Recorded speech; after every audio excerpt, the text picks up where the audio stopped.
Hey guys and girls, how's everybody on an incredible Sunday afternoon? How incredible? How about getting to 80 degrees here in southern Oklahoma? 80 degrees here in southern Oklahoma.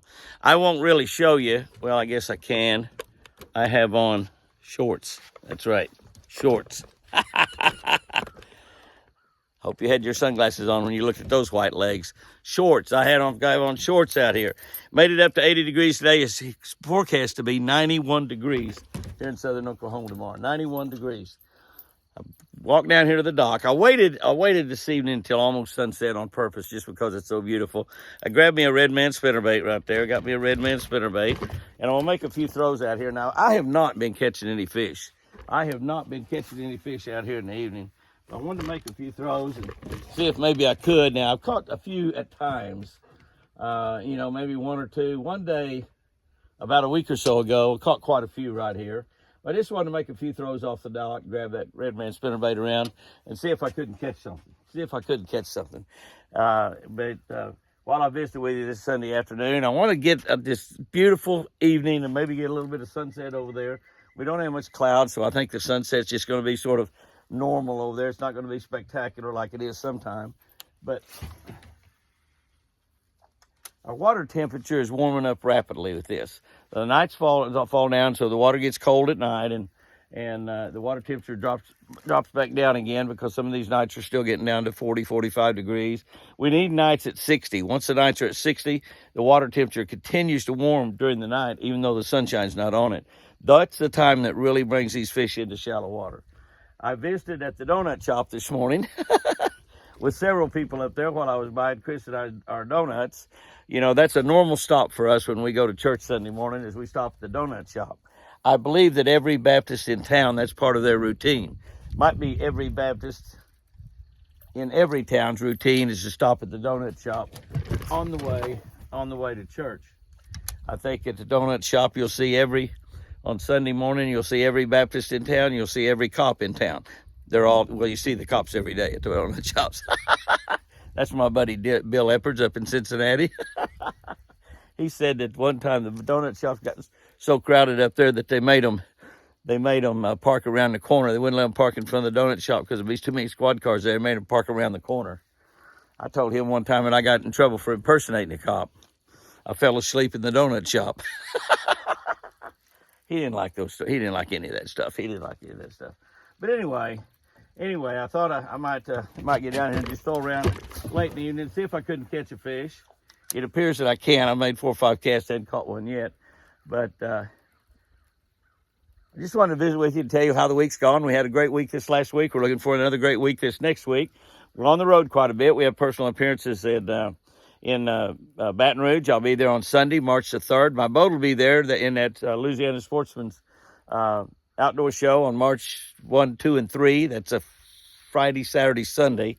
My boat will be there all 3 days. I'll be there only on Sunday. I'm going to put my boat in there on a Thursday and then fly up to Cincinnati and work the big show up there in Cincinnati. That is National Fishing Expos up in Cincinnati. I'll be there all day Friday, pretty much all day Saturday. I'll fly out of there on the last plane out that goes to Baton Rouge, so I'll be in Baton Rouge on Sunday. So that's where I'll be this next weekend. But we had a good week at the ranch this week. I did do some personal appearances this week. I worked the Oklahoma Aggregate Association show in Oklahoma City all day Tuesday, all the hours they were open, 1 until 6. And then the next morning I worked from 8 o'clock to 11. They were open 8 till noon. But I jumped on a plane and went to Cincinnati, and we opened a brand new Bass Pro Shop store, 130,000-foot Bass Pro Shop store. It was absolutely fantastic, We had 6,000 or 7,000 people there, and it was just a wonderful evening. I visited with a lot of people. They gave away, I think, 100 gift cards, and a couple of them were $500. It was all the way from $5 up to $100. I just happened to be visiting with a lady when they started passing the gift cards out. A lady and her family and several people there before the store opened. And when she opened her little gift card envelope, it was $500. It was one of the $500 cards. So I brought her some good luck. And she probably brought me good luck is really what happened. But anyway, she had a $500 gift card, and she was excited about that too, I guarantee you. Her husband was standing there, and I think it was her husband, I think he was more excited than her, so he might get to spend a little bit of that gift card himself. I don't really know, but anyway, we had a great opening there that night. For those of you that there was a lot of people there, not all the people got to come up and visit. We visited with a lot of you, but not a lot of you. A lot of you did not get to, just because there were just so many people there. If you come out to that National Fishing Expo, that is at the Sharonville Convention Center next Friday and Saturday. That'll be March 1st and 2nd. And I'll be there from 10 o'clock until 7 o'clock on Friday. Pretty much all the hours it's open. Might not get there quite at 10, might be 10:30, 11, I don't know. I'm going to be tired from flying in from Baton Rouge, so I might sleep late. I don't know. I'll be there Saturday from 10 o'clock until probably about 4. I'll probably be from 10 o'clock until 4 on Saturday, which is most of the hours. The show is 10 o'clock until 6 o'clock on Saturday. So be sure to come up there and see us. If you're at those shows, I'll be back down in Baton Rouge at the Louisiana Sportsman Show, presented by Shell.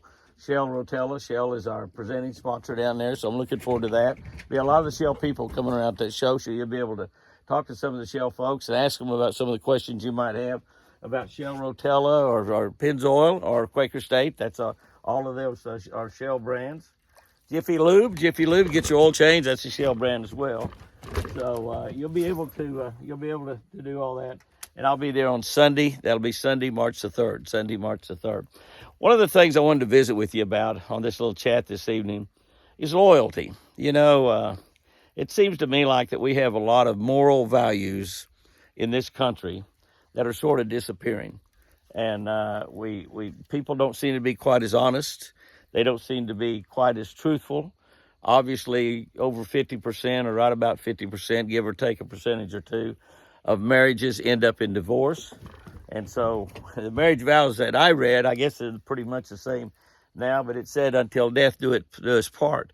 And until death do us part. And obviously there's a lot of marriages that end in divorce way before death does them part. And so marriages are not nearly as loyal as they used to be. And people working for other people working in jobs, you know, they're not as loyal to their boss. The boss is not as loyal to them in a lot of cases. We hear these teams where these big companies fire 2,000, 3,000, 4,000 people. And I know about being fired. Being in the television show business, we've been doing that fishing show on television for 47 years.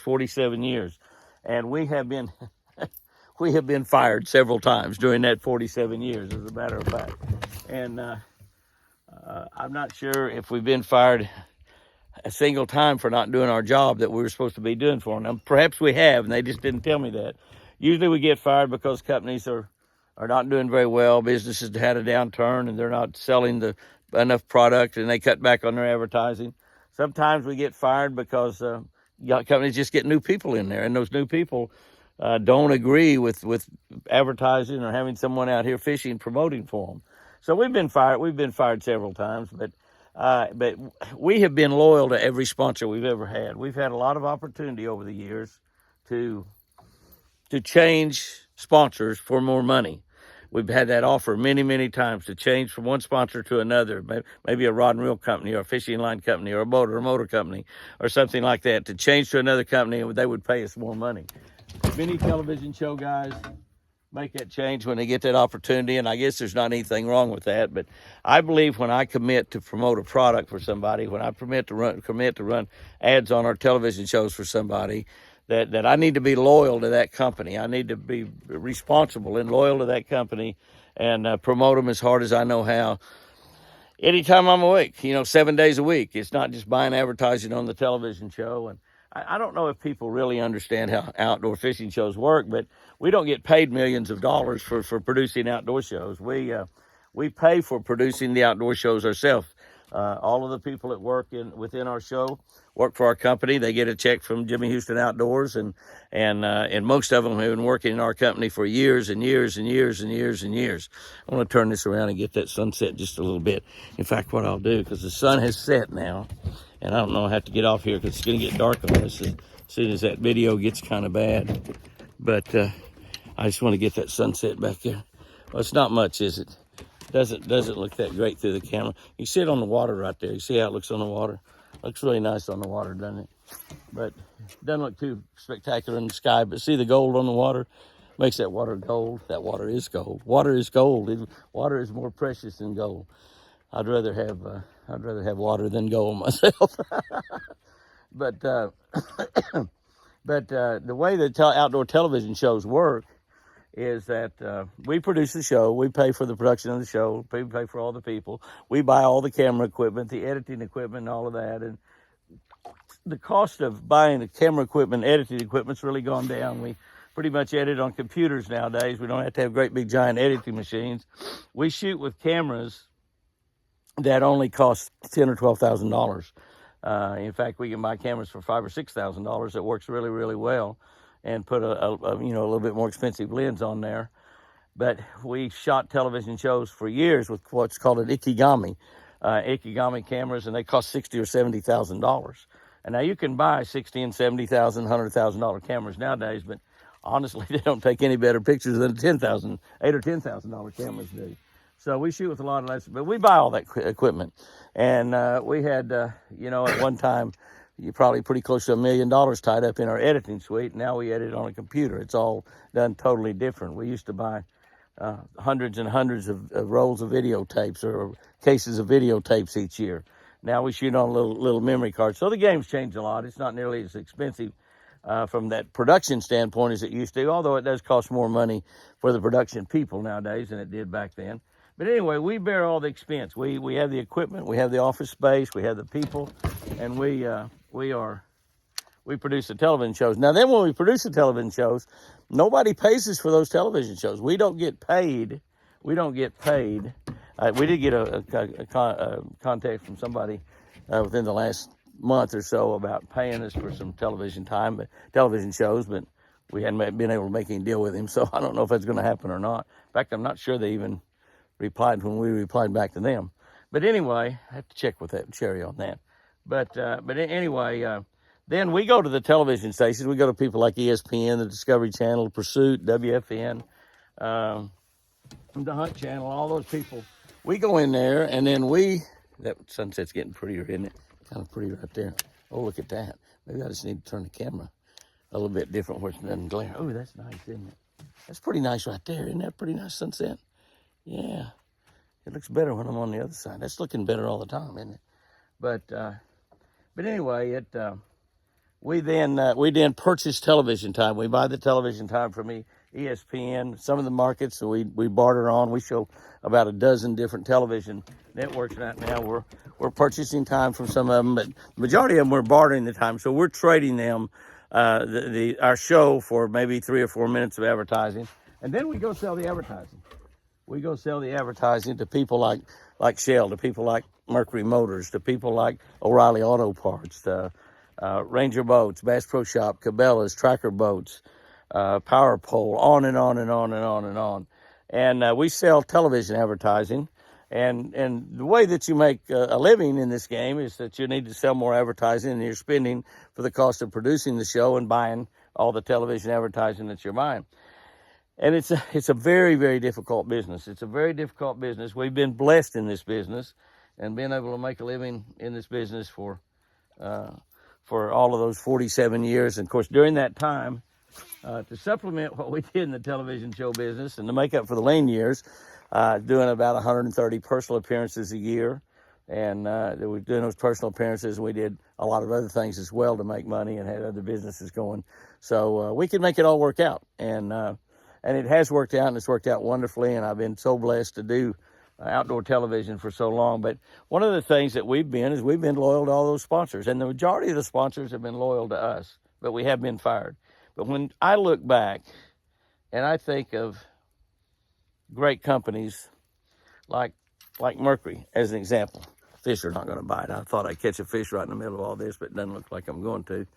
But when I look back and I see people like Mercury, I've always run Mercury Motors. I bought my first Ranger boat in 1968. It was a 69 model. 68 was their first year. I didn't get a 68. I bought it in the fall of 69. And so I got a 69 model after I'd met Forrest Wood and Nina Wood at the Lake Eufaula BASS tournament in 1968. And fortunately, I led that tournament the first day is how I was probably got to meet Forrest and Nina Wood. If I hadn't been leading the tournament, I probably would have never got to meet them. But I got to meet Forrest and Nina Wood during at that tournament. But we've been with them forever. We was with Blakemore Roadrunner from the second year we started our television show, all the way up until Joe Hall sold the company to someone else. And we was even a sponsor with that other company, other people he sold it to for probably 4 or 5 years, and before they fired us. But we've been with some of the people forever, some of the same people forever. We've been with Shell Rotella for quite a while now. We've actually been with O'Reilly Auto Parts for quite a few years. And I've been loyal to all of those companies, and for the most part, those companies have been loyal to us. We've been with High Tech, the people that make our Blaze Series rods and reels that are just incredible rods, and the spinning reel combination is incredible. The casting reel combination is a very inexpensive reel. If you fish very much, you probably want to buy a Jimmy Houston Blaze Series rod. Put a better reel on there. Power Pole. We've been with Power Pole since the day that I first heard of Power Pole. I called them up that day, and we got with Power Pole. We've been with Power Pole since they were just a little tiny startup company. We've been with so many of these companies. We've been loyal to them. And loyalty, like I said, is something that seems to be going away. Those of y'all that are sports fans, you hear the portal. Everybody talks about the portal. And it's one of the most unloyal things in the world, because it means when a college athlete who's so blessed to have the talents and the skills and the abilities that God gave him to become a college athlete, a football player, baseball player, basketball player, a gymnast, a soccer player, whatever he may have some sort of a scholarship. And yet all of these sports now, these kids, some of them play for a different school every year. Who gives me the most money? So they're not loyal to that school. These used to, and way back when I went in college, you were loyal to that school. You were proud that you were going to that school. You supported that school all you could. But that loyalty seems to have gone away. Coaches, my gosh. Coaches will sign a 5, 6, 7-year contract for $30 or $40 or $50 million. Coach a couple years, have real good teams, and then they'll go coach somewhere else. They'll break their deal. And I think that's what really started the portal thing, is because, if the coaches are going to leave after a couple of years and go somewhere else for more money, then why shouldn't the players be able to leave also? And of course they can now through the portal. As I said, marriages, about 50% of marriages end in divorce. And so obviously people aren't very loyal in that respect. They're not loyal to their, look at that golden water. Isn't that something? They're not loyal to their, I told you this fishing's really tough down here, didn't I? I made all this thorn. I've not even got one little pound fish or anything. But people are just not loyal anymore. Can I tell you, loyalty is one of the best attributes you can have. Loyalty is right up there with honesty and telling the truth, and all kinds of great attributes that you can have, is being loyal to whomever you need to be loyal with. We need to be loyal to our spouses. We need to be loyal to our boss. We need to be loyal to the people that we work for. We need to be loyal to our friends. If we tell our friends something, we need to mean it. It needs to be something really important. So loyalty is one of those things that's going away in this day and time. It's one of those moral values in America that's just disappearing. And there are many moral values that are disappearing. So I guess what I'm trying to say is, if you want to become a better person, if you want to be a better friend, a better father, mother, husband, wife, whatever, make loyalty a priority in your life. If you tell people that you're going to work for them as hard as you can. And something else that we got to be loyal to, we need to be loyal to our God. We need to be loyal to the God that creates that sunset for us every evening. How loyal is God to us? 100% and ironclad loyal. God to us. He produces those sunsets day after day after day. He brings the sunset up and that sun up in the other side of every single day. What would it be like if the God that created us was not loyal to us? It'd be total chaos. Be a little bit like what some of the politicians create. Total chaos, because they're not loyal to us. We need to be loyal people. We need to be loyal to the people we love. We need to be loyal to the people we work for. We need to be loyal to the God that we serve. Loyalty goes both ways. We all know that. Guys and girls, go out there and have you a great one. And remember, I sure do love you.